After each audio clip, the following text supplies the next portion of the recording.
Hey guys, today I've entitled this Dispel Doubt because I know we all have times we go through where we have doubt, maybe just unbelief that He is real, God is real, or we have doubt that God is going to heal us or that He hears us. We doubt that He's working on our behalf. So today I have hope for you. Today I was reminded that God wants us to remember. He wants us to go back and remember the things that He's done in our life. At first, I want to go back to Exodus because there were so many verses in the Old Testament that talk about remembering what God has done. In Exodus 12:14, God said, set this feast up, and I want you to do this every year so that you remember how I delivered you. And then over and over, there's time and time again, the blowing of trumpets to remember, and we put gold in the tabernacle to remember, and they set certain designs upon the clothing of the priest to remember God's faithfulness.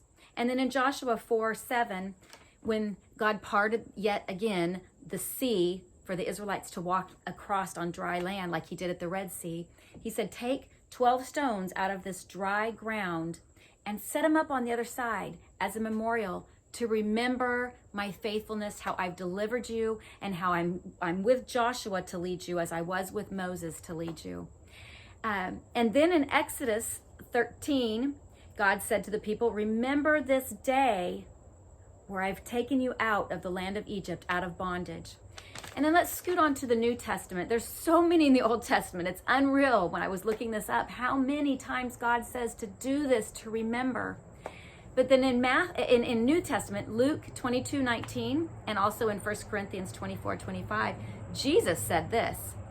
He said, as He gave the bread and He gave the drink, and He said, do this in remembrance of me, how I gave my life for you, how I gave my body for your healing, how I gave my life for your salvation. Do this and remember me. So every time we take communion, it's a time to remember what He's done for us. And then in Matthew 16:9 and 10, he says, do you not remember when I fed the 5,000 with 5 loaves of bread and the 7 loaves where I fed the 4,000 people? And then in John 15:20, He says, remember the word that I said unto you. God wants us to remember His faithfulness. So I spent some time this morning remembering back to where God revealed Himself to me, and He showed His love to me, and saved me from my sins, and brought me to a place where I had peace when I had no peace, where I had hope where I had no hope. I remember that, and I remembered back when I had a horrible time during a miscarriage, and God brought me through that. And even most recently, I remember when God was so faithful to our family, where my father-in-law was in the hospital for 3 long months, and God brought him through that. During the time, we couldn't see. Sometimes there was no hope. They gave us no hope at all. But God was faithful even during that time. And I look back and I remember over and over and over of God's faithfulness to us. God wants you to remember. I want you to go back in the recesses of your mind and remember times past where God has been faithful. When you are being doubtful, when you're doubting that God is helping you and God is working on your behalf, I want you to remember the times of God's faithfulness and have faith and let it build your faith.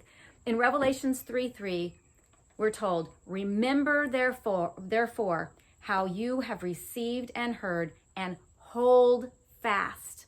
God wants us to hold fast to the profession of our faith. He wants us to hold strong and remember what He's done and have faith in Him and continue on trusting Him and looking to Him and praying to Him and believing Him.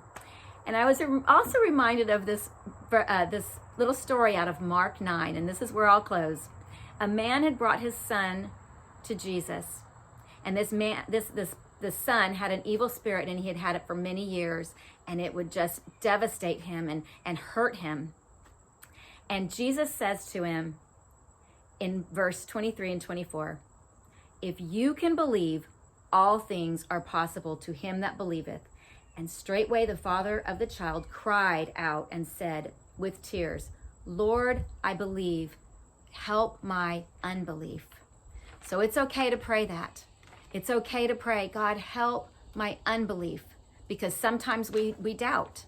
And it's not that it's a sin to doubt, it's that we need to look to God and say, help my unbelief, and go back and remember the times where his faithfulness has been so true to you and to his people, to your family, to people around you.